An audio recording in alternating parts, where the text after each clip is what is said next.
Everybody, welcome to my house. This is my little PNW kitchen, and today we're gonna make some cinnamon rolls.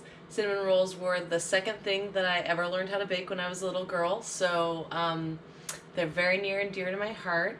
My stepmom taught me how to make my grandmother's recipe, and I've been making them ever since. They are very, very popular, and they have a very traditional dough and a cream cheese frosting. So today we're going to go through the steps on how to make that.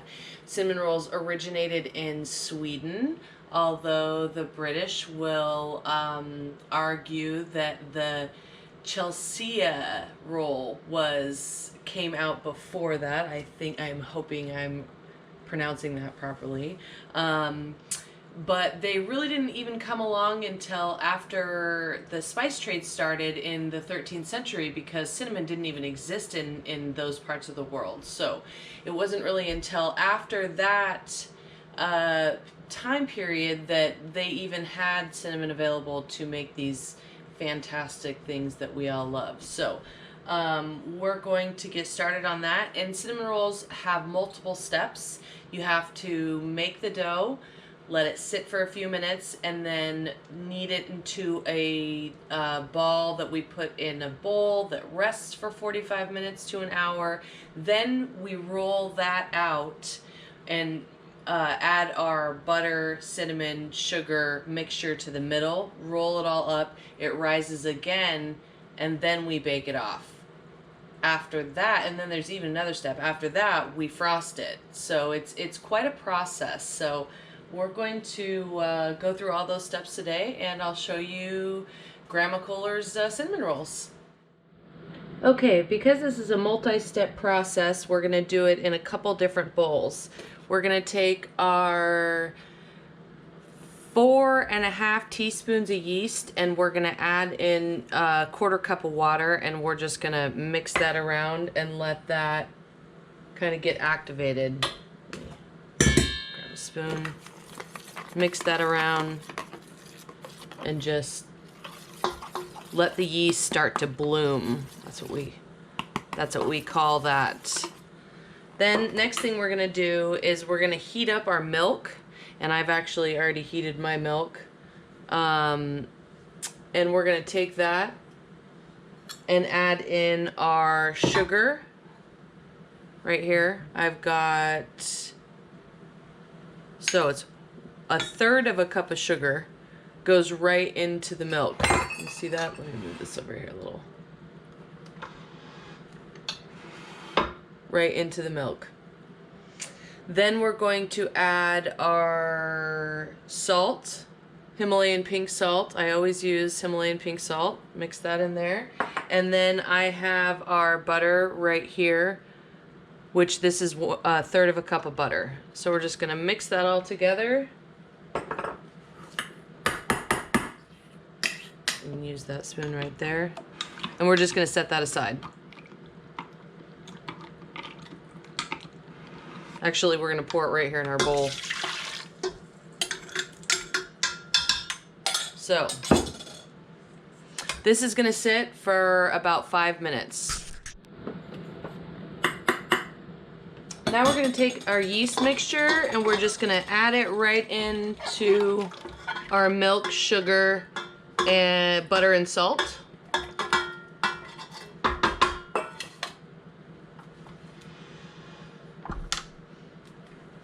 Raise that up, get that mixing.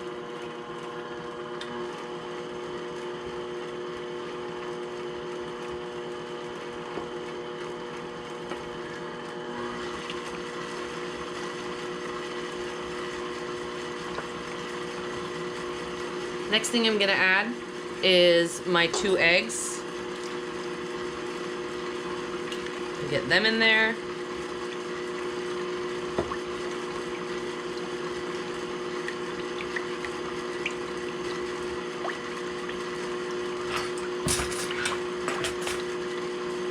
The only thing we have left is now the flour. And I like to add my flour just a little bit at a time.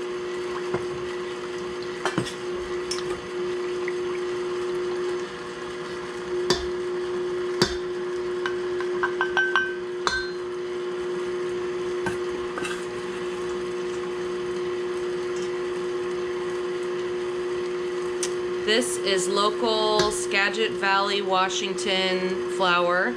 It's called the Cara Cara blend, and it's some beautiful stuff. It was milled at Karen Springs Mills in Burlington, Washington. It's great stuff. I've really been enjoying working with it, and a little shout out to Karen Springs because they make great stuff. Excuse me.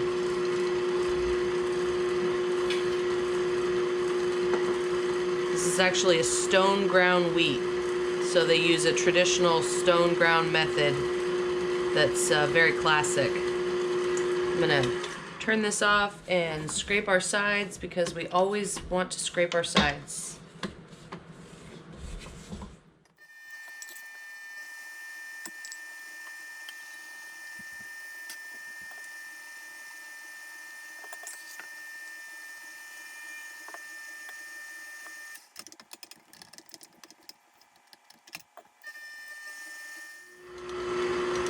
So this recipe calls for 4 to 5 cups of flour. This is 4 cups of flour, so I'm just gonna kind of see what it does, and I might need to add a little bit more flour, but I might not. It's kind of looking like I am though.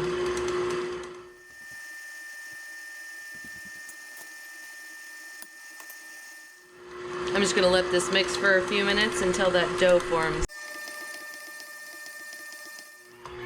Okay, so you see how it's forming that nice stiff dough? It's actually climbing up that dough hook. That's good. That's exactly what we want. Just gonna kind of release a little of this from the bottom here.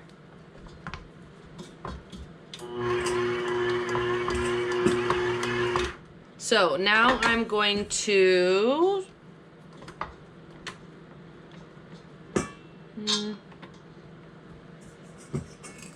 let me add just a tiny bit more flour. Feels like it could use just a little bit more. And after that, we're gonna let it sit for 10 minutes, and then we're going to kind of knead it into a little ball and let it rise for about 45. So I'll show you how we do that in just a sec. Okay, so now it's really climbing up that dough hook, and it's got a nice stiff dough. It's not very sticky. So I'm gonna drop this down, pull it off my dough hook, and just let it sit for about 10 minutes. Okay, it's been 10 minutes, so now we're gonna take that and knead it into a ball that we're gonna put in this bowl. Pro tip, this is my convection oven, small convection oven. I have a normal oven over there, but then I have this little guy right here, and it actually has, if you can see, it has a proofing setting, which is pretty much amazing. I didn't even know it until I was on my Facebook the other day, and one of my Facebook groups, I'm in a sourdough group, and somebody mentioned that they had that. So if you have this setting on your toaster oven or miniature convection oven, use it.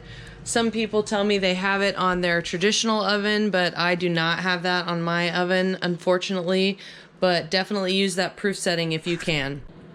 Okay, this is my favorite part about cinnamon rolls. The beautiful dough has risen, and we're going to dump it out. First thing I'm gonna do is take a little bit of flour and sprinkle it out here and dump it out. Ooh. Stuck a little bit, but that's okay.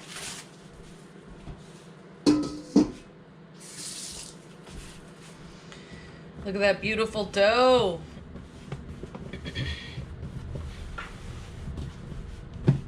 Get it a little bit floured up and basically just stretch it out.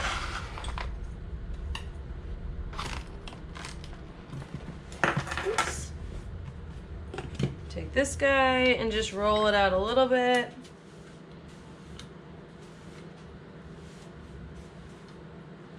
We don't want to roll it out too much.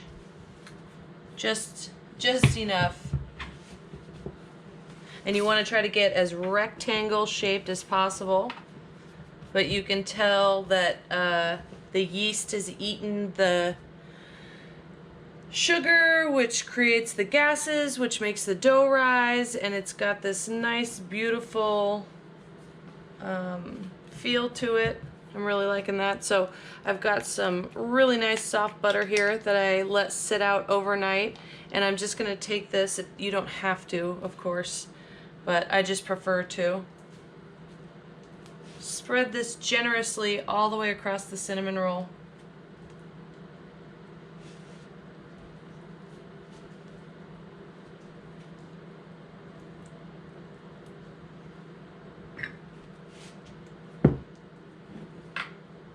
I like to use really good butter with this. You can use any butter, but I use a pretty high quality grass-fed butter, imported grass-fed butter. But you don't have to. Ooh, I got a little butter on my finger there. So now I'm going to take my sugar and just pretty thoroughly sprinkle that on there all the way to the edges. I like this because it has a little pour spout on it. And then I take my cinnamon. Let's see, I gotta do it this way because I'm left-handed. Gently do that and just kind of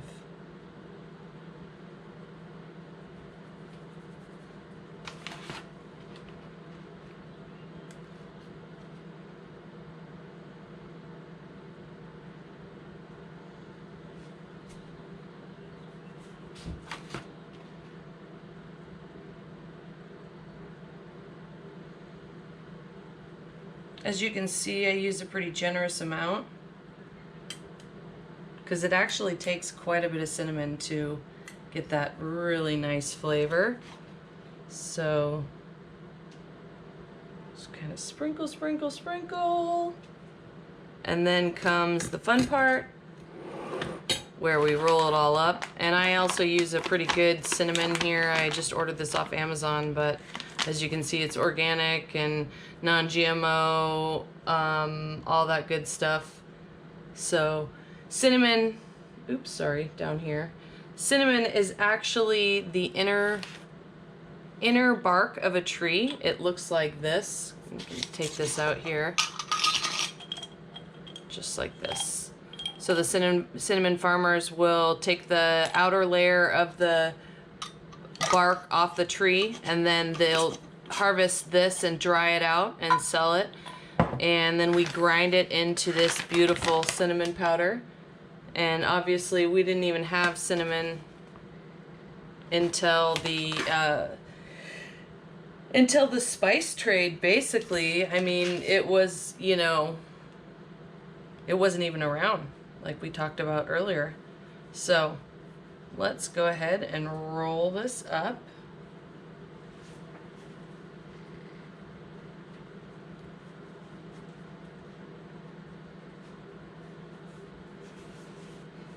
Oops. Kind of want it to stay pretty tight. You don't want a big loosey-goosey cinnamon roll. So you kind of have to do a little bits at a time.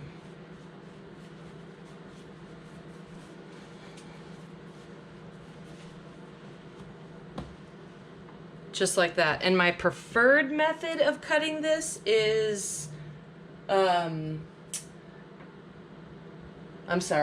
floss for your teeth, like an unflavored floss, of course. You don't want to use mint floss, and then you'd cut this in about 1 to 1.5 inch pieces. So I'm gonna see if I can find that, and we'll get this cut up. Okay, I've got my giant cinnamon roll snake here and my couple pans that I'm going to use to put them in. And what I like to cut them with, first I'm going to spray these real quick. Funny thing, what I like to cut mine with is just a good old-fashioned piece of floss. This stuff works great. And what we do is just take it, go right underneath of it. We're going to try to roughly get it in the center here. Roughly. And then you just bring the floss together. And it does a really nice job cutting it. So we'll go ahead and cut these down into a little over a 1-inch piece.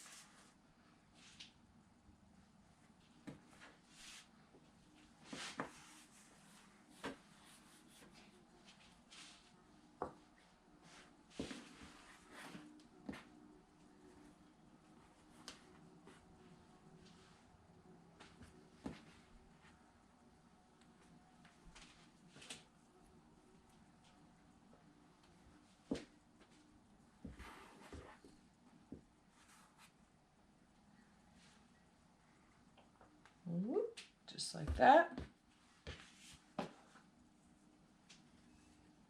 Gonna stick them up on their end like that. This guy we might cut him down too.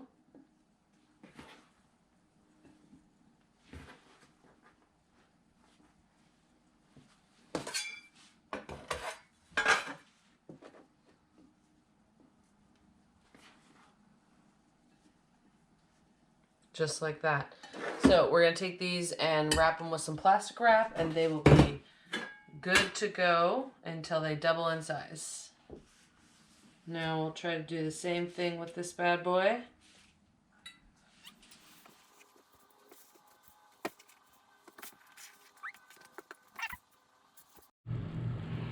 If I had smell-o-vision right now, seriously, my whole house smells amazing. Cinnamon and butter and dough and deliciousness. So I am just about to mix up the frosting, and then we're gonna frost these bad boys. You don't want them super hot, but you don't want them stone cold, so they kind of absorb a little bit of that frosting and just make it that extra step of deliciousness. Oh, there's my timer. Okay, we're gonna make the frosting for the cinnamon rolls. We're gonna make a simple cream cheese frosting. It's really easy to make. It's basically a half of a block of cream cheese, 4 ounces, it's equal parts cream cheese and butter. So 4 ounces of cream cheese and 4 ounces of butter. Come on, buddy, wake up. There we go. Whip this pretty vigorously.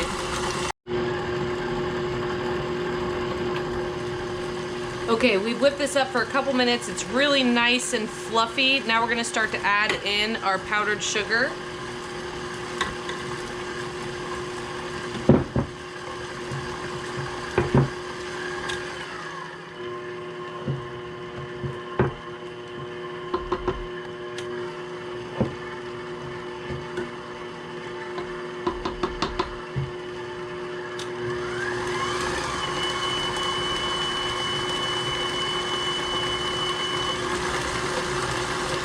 One thing I should have done is sifted my sugar. My sugar's kind of chunky, and I do not like that. I'm very adamant about not having lumps in my frosting, so we're gonna have to whip this ridiculously.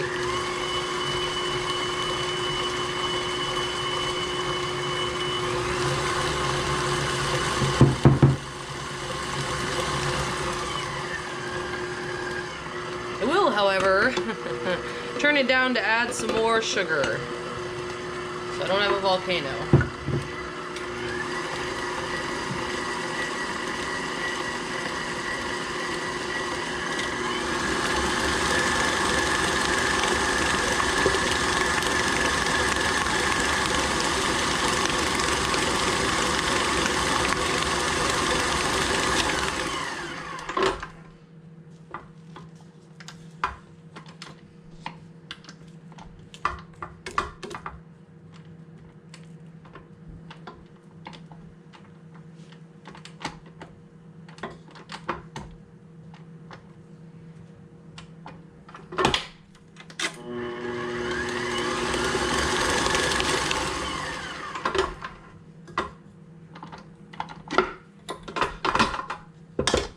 That looks great.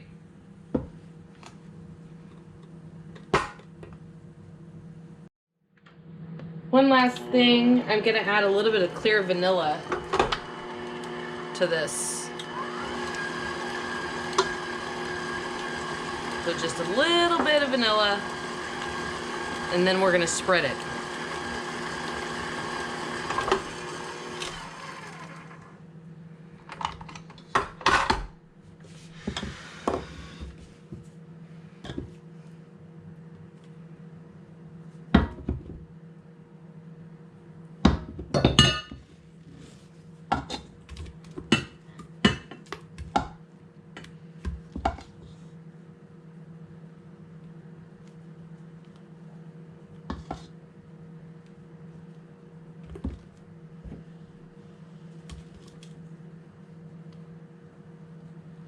Just kind of smear it around like that.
Those look awesome.